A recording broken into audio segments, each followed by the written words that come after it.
कक्षा छठी वाले बच्चों, आप सभी का वार्षिक परीक्षा का हिंदी का यहाँ पर पेपर आ चुका है पूरे सॉल्यूशन के साथ। सभी विद्यार्थी क्लास 6 वाले 60 नंबर का आपका पेपर रहेगा। 2.5 घंटे में आपको पूरा पेपर हल करना है। आइए प्यारे बच्चों, इस पूरे पेपर का सॉल्यूशन हम देख लेते हैं। और जितने भी विद्यार्थी 6 मार्च को अपना पेपर देने वाले हैं विषय हिंदी का, तो फुल सॉल्यूशन यहाँ पर मैं आपको करवाने वाला हूँ। तो आप सभी विद्यार्थी क्लास में जुड़ जाइए और इस क्लास को अपने सभी दोस्तों को भी शेयर करें। जैसे कि यहाँ पर आप पहला क्वेश्चन आपकी स्क्रीन पर देख पा रहे हैं कि गीता का जन्म हुआ, तो गीता का जो जन्म हुआ था वो कहाँ हुआ था? युद्ध भूमि में। कहाँ हुआ था बच्चों? युद्ध भूमि में। लिख के रख लीजिए। और कितने क्लास 6 वाले स्टूडेंट हमारे इस क्लास में, आप इस क्लास को कहाँ से देख रहे हैं कमेंट बॉक्स में आप ज़रूर बताएंगे। और अगर आपने चैनल को सब्सक्राइब किया है या नहीं किया है कमेंट बॉक्स में आपको बताना है। सभी विद्यार्थी क्लास को लाइक भी ज़रूर करिएगा। चलिए दूसरा क्वेश्चन, बापूजी पूजा के समान मानते थे। पूजा के समान मानते थे तो श्रम करना पूजा के समान मानते थे। मधुर वचन है बच्चों, जो मधुर वचन होते हैं वो तीर के समान होते हैं, औषधि के समान, नीर के समान या क्षार के समान। तो जो मधुर वचन होते हैं वो औषधि के समान होते हैं। अगला क्वेश्चन है आपका।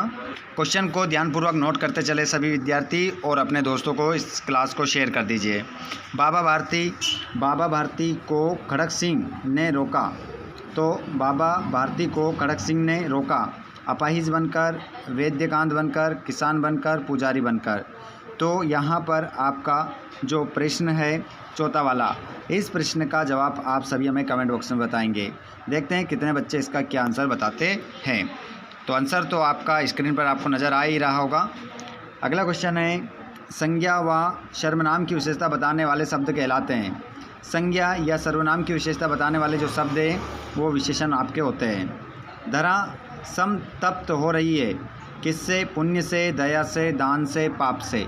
तो आंसर हो जाएगा पाप से। अगले प्रश्न को हम देखेंगे, केरल को नारियल का कहते हैं। तो केरल को नारियल का बगीचा कहते हैं। अगला क्वेश्चन है 8वां, सेवा के कार्य को ईश्वर मानते थे। महात्मा गांधी। आरुणि के गुरु का नाम क्या था? तो धौम्य उनका नाम था। आगे बढ़ जाइए और समाज शब्द में एक प्रत्यय लगने से बन जाएगा, तो ये बन जाएगा सामाजिक। सामाजिक आपका आंसर होगा। सामाजिक आंसर आपका इसमें लगाएंगे आप, सामाजिक। अगले प्रश्न को आप देखेंगे 11वां 12वां। क्वेश्चन को ध्यान से रीड करें आप। कवि जन्मभूमि के लिए जीने मरने की बात क्यों करता है? संस्कृति के विकास में नदियों का महत्व लिखिए।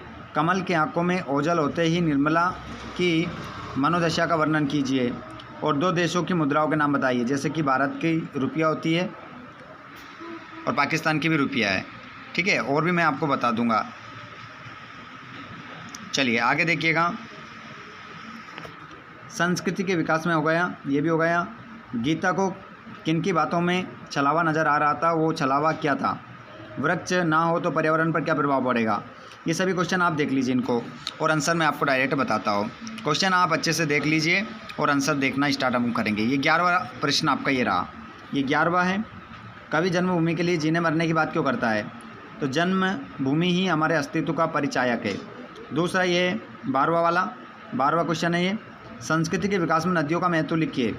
तो नदियाँ संस्कृति का विस्तार का सबसे प्रमुख स्रोत है। 13वां क्वेश्चन देख लीजिए, ये आंसर है 13वें का, स्क्रीनशॉट ले लो। उसके बाद में ये 7वां, 2 देशों की मुद्राओं के नाम, जिससे अमेरिका डॉलर और जापान का येन हो जाएगा।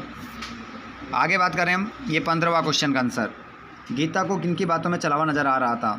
तो ये आंसर रहा पूरा, स्क्रीनशॉट ले लो इसका और लिख लीजिए।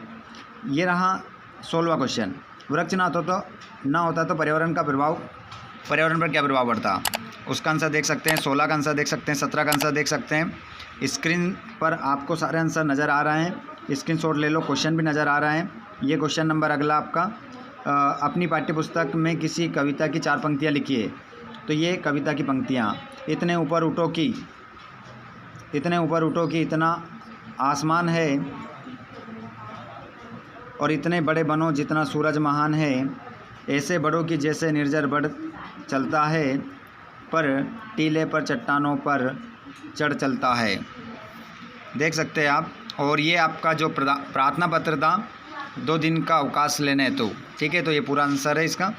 और उसके बाद में गांधी जी आश्रम में कौन कौन से काम स्वयं करते थे, देख सकते हैं आंसर, पूरा आंसर है गांधी जी कौन कौन से काम करते थे। और आत्म बलिदान एकांकी का मूल भाव क्या है, तो आप देख सकते हैं यहाँ पर ये आंसर इसका। और ये अगला क्वेश्चन है आपका